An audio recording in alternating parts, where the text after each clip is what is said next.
हमारा नेता कैसा हो? अरे जीतेगा भाई, जीतेगा जीतेगा भाई, जीतेगा। हमारा नेता कैसा हो? हमारा नेता कैसा हो? हमारा नेता कैसा हो? जीतेगा भाई, जीतेगा। आवाज दो, आवाज दो। हाँ बोलो बोलो। जी, आज हमने लोकसभा चुनाव 2024 के लिए नामांकन दाखिल किया है और ये नामांकन दाखिल करने के लिए जिस तरीके से हम लोगों ने पिछले 4 महीने से लोगों में एक जन जागृति के कार्यक्रम को चला करके लोगों को मत के प्रति उनका जो है जागृत किया, उसको लेकर के लोगों में जागृति आई और जागृति की वजह से लोगों ने कहा कि हमें सच्चे और ईमानदार या फिर कह सकते हैं कि संविधान के बारे में, संविधान की रक्षा करने वाले को, हमारे हित अधिकारों की रक्षा करने वाले को हम संसद में भेजना चाहते हैं। तो उन लोगों ने इच्छा व्यक्त की, उन्होंने इच्छा व्यक्त की, इसलिए फिर हम लोगों ने कहा कि भाई ठीक है, अगर ऐसा आप कह रहे हैं तो जाने में तो कोई हर्ज नहीं है, लेकिन वो तो समाज चाहेगा तब होगा। तब हमने पहले कुछ लोगों की मीटिंग की, उसके बाद में सर्व समाज की 29 तारीख को मीटिंग की और सर्व समाज की मीटिंग में भारी संख्या में लोगों ने उपस्थित रह करके हमें स्वीकृति दी कि जनता के उम्मीदवार के रूप में आप फॉर्म भरिए निर्दलीय और आप चुनाव लड़िए, हम सब आपके साथ में हैं। तो इसी को लेकर के आज हमने अपना पर्चा दाखिल किया है। क्या कुछ तैयारी चल रही है? चुनाव नजदीक है।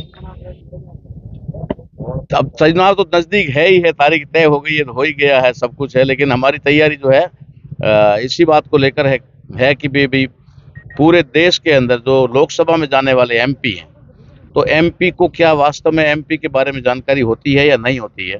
ये बहुत सारी बड़ी बात है, जो लोग संसद में जाकर के भी 5 मिनट नहीं बोलते या लोगों के बीच में भी आकर के कभी उनका दुख दर्द नहीं जानते, तो ऐसे लोग संसद में जाकर के भी क्या करेंगे। तो इसके लिए जरूरी है कि संसद के में जाने वाले लोग जनता के हितैषी भी हो, यानी हमारा कहने का मतलब है कि जन सेवक या जनप्रतिनिधि वहां जाना चाहिए, ना कि राजनेता जाना चाहिए। राजनेता जाता है तो जनता के साथ में अन्याय और अत्याचार होता है।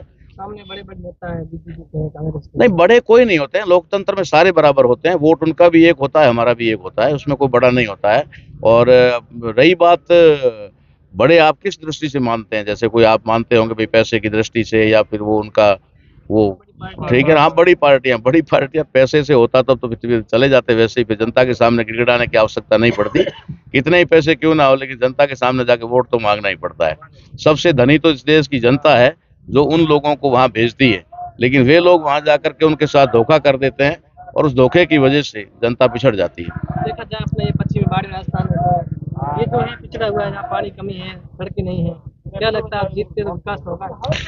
देखो, ऐसा है कि शायद 75 साल में हो जाना चाहिए था, लेकिन कहीं न कहीं कोई कमी रही होगी। राजनीतिक पार्टियां जो है उन्होंने सोचा होगा कि भाई यहाँ नहीं करना है, क्या करना है। तो आज भी 75 साल बाद में बाड़मेर, जैसलमेर, बालोतरा की जनता पानी ही मांग रही है। अभी बहुत सारी चीजें तो बाकी है, शिक्षा बाकी है, चिकित्सा बाकी है, रोजगार बाकी है, सड़कें बाकी है, व्यापार बाकी है, बिजनेस बाकी है, इंडस्ट्री बाकी है, सिर्फ पानी तक ही सीमित है। तो हम लोग सोचते हैं कि 75 साल में अगर नहीं हुआ है तो नहीं होने का दूसरा कोई कारण नहीं हो सकता, सिर्फ और सिर्फ पार्टियों की बाड़मेर जैसलमेर के प्रति एक तरह से कहा जाए तो जो नियति है वो ठीक नहीं होना।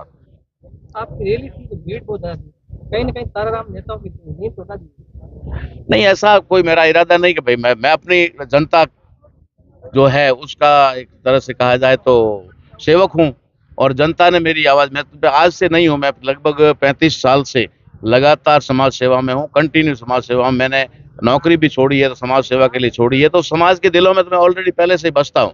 ठीक है, ये एक राजनीति में जाने का या फिर कह सकते हैं कि चुनाव लड़ने का ये मेरा पहली बार फैसला था और इस पहली बार फैसले की वजह से लोगों ने इतना मतलब प्यार दिया कि भारी संख्या में लोग यहाँ उपस्थित हुए और अभी भी वो मांग कर रहे हैं कि बालोतरा में भारी रैली करेंगे, जैसलमेर में उससे बड़ी रैली करेंगे, इस प्रकार से।